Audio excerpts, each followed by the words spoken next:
একটা মেয়েও যদি জেনা ব্যভিচারে জড়িত হয়, তোমাকে জবাবদিহি করতে হইব। কারণ সেরাজ বাইরে হাসর মাত্র ট্রাইব্যুনাল আল্লাহ জিজ্ঞাইব। কারণ এই মানুষ এটারে বানাচ্ছে, এটা ৬০ সিট। কয় সিট? ৬০টা নারী সরি এ সিটও বই জান্নাতে যাইব।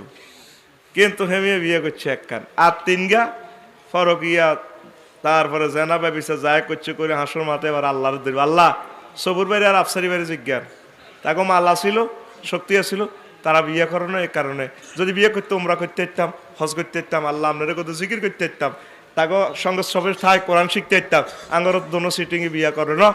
অন এ আল্লাহ আটা খারাপ লাইনে গেছি, গার্মেন্টসে গেছি, এমনি হস্টি নষ্টি করে এলিছে, অন তাগরে কোবার আল্লাহ জিজ্ঞাব কিরে দোনোটা করলি না কা? কইব আল্লাহ বড় বড় ডরে করি না। এবার দিব দোনোটারে শেষা। জিনা করছে জাঙ্গিরে মার খেয়ে আলমগিরি করছে তিরা ৩ জনে জিনা আর মার খেয়ে দোনোজনে। তাইলে বিয়া কয়টা? আর রজরে বাইত করছে এটা ইয়ানের ওয়াজ, কিছু ওয়াজ ইয়ানের লাগ করি।